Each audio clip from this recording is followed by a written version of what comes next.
ওম গম গণপতে নমঃ। ওম হ্রিম হ্রিম শ্রীম শ্রীম লক্ষ্মী বাসুদেবায় নমঃ। আপনাদের সবাইকে আমাদের পরিবারের সাদর অভ্যর্থনা জানাচ্ছি। আজকে যে তথ্যটি প্রদান করব সেটি খুবই গুরুত্বপূর্ণ। কুম্ভ স্নানে গিয়ে, কুম্ভ মেলায় গিয়ে কুম্ভ স্নান করার পর কি দান করবেন, কি দান করলে আপনার জীবনের মোড় ঘুরে যাবে, আপনাদের সমস্ত জীবনের দুঃখ কষ্ট দূর হয়ে যাবে, আপনার জীবনে যা কিছু কষ্ট আছে, সমস্যা আছে, দূর হয়ে যাবে।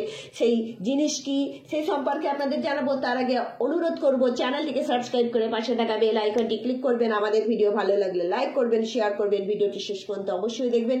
কুম্ভ স্নান সম্পর্কে যদি কোনো তথ্য আপনাদের জানার থাকে আমাদেরকে আপনারা পাঠান, আমরা যথাসাধ্য চেষ্টা করব সেই প্রশ্নের উত্তর দিতে, আপনাদের সাথে থাকার, আপনাদের পাশে থাকার, এবং অবশ্যই একজন সনাতনী হিসাবে সর্বরকম সাহায্য আপনাকে করার অঙ্গীকার আমরা অবশ্যই করছি।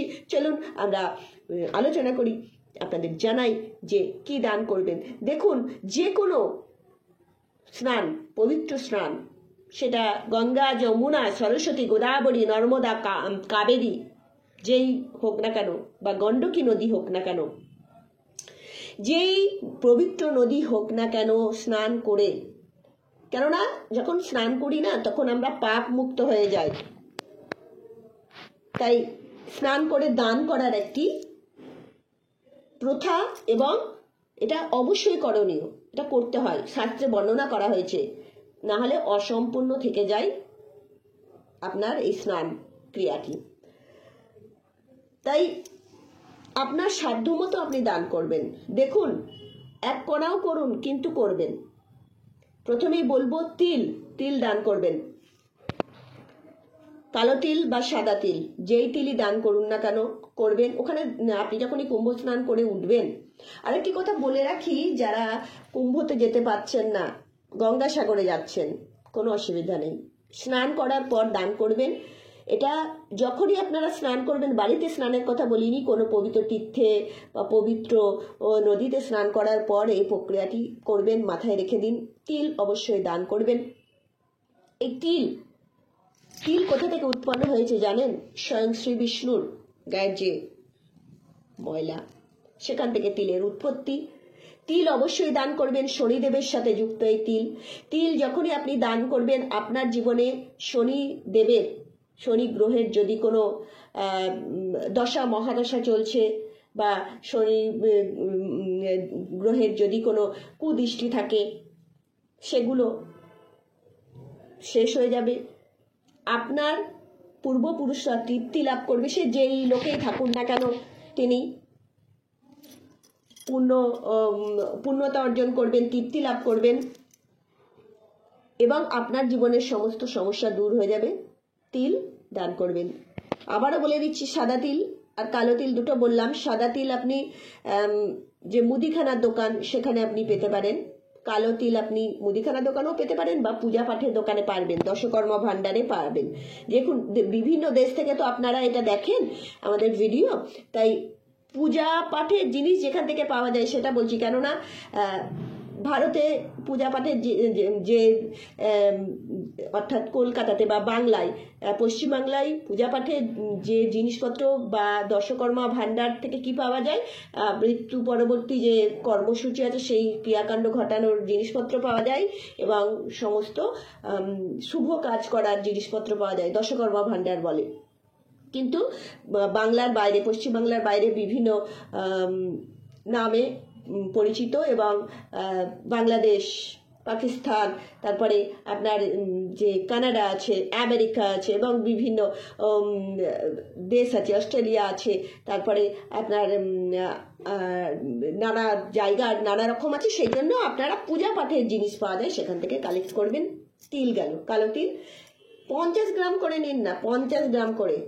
এখানে আর একটা কথা বলে রাখি, বাড়ি থেকেই নিয়ে যাবেন। ওখানে গিয়ে ভাববেন যে কিনে নেবো, হবে না। এটা অনেকে ভাবেন বয়ে বয়ে নিয়ে যাবো, এত কষ্ট করে নিয়ে যেতে হবে। কষ্ট করলেই কেষ্ট মেলে, কষ্ট ছাড়া কেষ্ট মেলে না। আপনি ভাববেন না যে আপনি শুয়ে শুয়ে যাবেন আর গঙ্গা স্নান করে নেবেন, হাঁটবেন না একটুও, ত্রিবেণী সঙ্গমে আপনি পৌঁছে যাবেন, কুম্ভ স্নান করে নেবেন, কখনো ভাববেন না, এই আশায় রাখবেন না।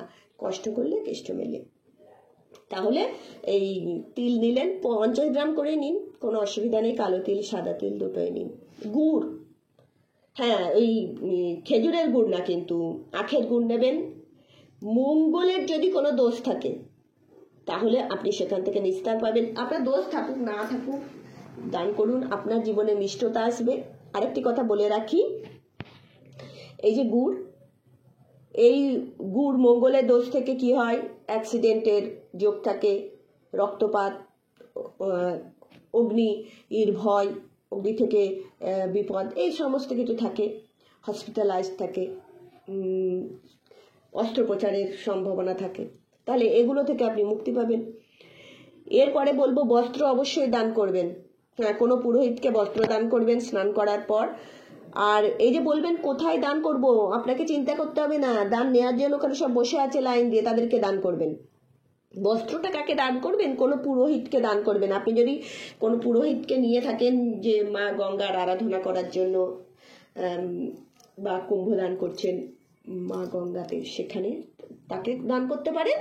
বা আপনি যদি সেই দিনই বিশ্বনাথ দর্শন করেন, কোনো পুরোহিতকে আপনি দিতে পারেন। আর আপনি ওখানে দেখবেন যে আরতি হচ্ছে সেখানে, বা গঙ্গা স্নান করতে যাচ্ছে সেখানে, বিভিন্নভাবে কোনো পুরোহিতকে দিতে পারেন, অর্থাৎ পুরোহিতকে দেবেন এটা। আর না হলে ওখানে কোনো মন্দির, আশেপাশে কোনো মন্দির আছে, নিয়ম হচ্ছে মন্দির দর্শন করতে হয় স্নান করে, তাই আপনি এটি দেবেন। সাথে তো দক্ষিণা যত সামান্য আপনি দেবেন, যা ইচ্ছা আপনি দেবেন, কোনো অসুবিধা নেই। পুরোহিতকে এটা দেবেন। ওখানে আশেপাশে মন্দির আছে, শিব মন্দির আছে প্রচুর, লেটে হয়ে হনুমানজির মন্দির আছে, বাসুকিনাথের মন্দির আছে, বিভিন্ন মন্দির আছে, সে পুরোহিতকে দেবেন, কোনো অসুবিধা নেই। এবারে একটা লিস্ট বানিয়ে নিন কি করতে হবে। তারপরে বলবো যে আতপ চাল নিয়ে যাবেন। আতপ চাল আপনি দান করবেন। আপনার যে চন্দ্রের যদি কোনো কুপ্রভাব থাকে তাহলে সেটা থেকে মুক্তি পাবেন। আর চন্দ্র দেখুন আমাদের জীবনে কিন্তু এই যে মনই হচ্ছে সব কিছুর কারক, তাই না? মন না মর্জি বলা হয়। তাই এই চন্দ্রকে যদি আপনি হাতের মুঠোয় রাখতে চান, এই দানটি অবশ্যই করবেন, আপনার জীবন ধনধান্যে পরিপূর্ণ হয়ে উঠবে। এরপরে বলবো যে আপনি কি করবেন, আপনাকে অর্থ কিছু দান করতে হবে। এই অর্থ আপনি কতগুলো খুচরো পয়সা নিয়ে যাবেন, কয়েন নিয়ে যাবেন, খুচরো কয়েন 1 টাকা করেই দিন না কেন, কোনো অসুবিধা নেই। 1 টাকা, 5 টাকা, আপনার 10 টাকা, আপনার শ্রদ্ধা অনুসারে আপনি এটি দান করবেন। আপনি পিওর ঘি দান করতে পারেন। ঘি দান করলে কি হয় বলছি, দেখুন শুক্র তো আপনার চাঙ্গা হবে, আপনার চন্দ্র চাঙ্গা হবে। আর কি পাবেন জানেন, যে লক্ষ্যে আপনি যাচ্ছেন কুম্ভ স্নান করতে, মোক্ষ মুক্তি লাভ হবে। গাওয়া ঘি, মোষের ঘি না, গাওয়া ঘি। একটু ব্র্যান্ডেড কোম্পানির একটু ঘিয়ের কথা বলবো, এটি দান করবেন। মুগ ডাল আপনি দান করবেন। মুগ ডাল হচ্ছে সবুজ মুগ ডাল, যেটাকে গোটা মুগ ডাল। তাহলে বুধ আপনার চাঙ্গা হবে। দেখুন সমস্ত গ্রহগুলোকে আপনি কিভাবে আপনার ফরে আনতে পারবেন।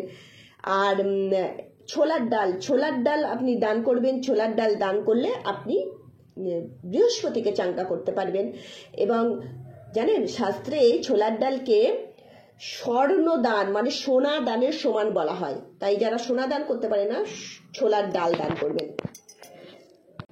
দেখুন অ্যামাউন্টগুলো আপনার পকেট অনুযায়ী আপনি করবেন। আর এখান থেকে বয়ে নিয়ে যেতে একটু কষ্টই হবে, অল্প অল্প করে নিয়ে যান, কোনো চিন্তা করবেন না। এগুলো দান করুন, জীবনের মোড় ঘুরে যাবে। আপনি দেখবেন যে কুম্ভ স্নান করে আসার পর আপনার জীবনের কি পরিবর্তন হয়েছে, অবশ্যই আমাদেরকে জানাবেন। আর আমরা তো আপনাদের সাথে আছি, পাশে আছি। আপনাদের জন্য শুভকামনা জানাচ্ছি, খুব ভালোভাবে আপনারা কুম্ভ স্নান করতে পারবেন। ভালো থাকবেন।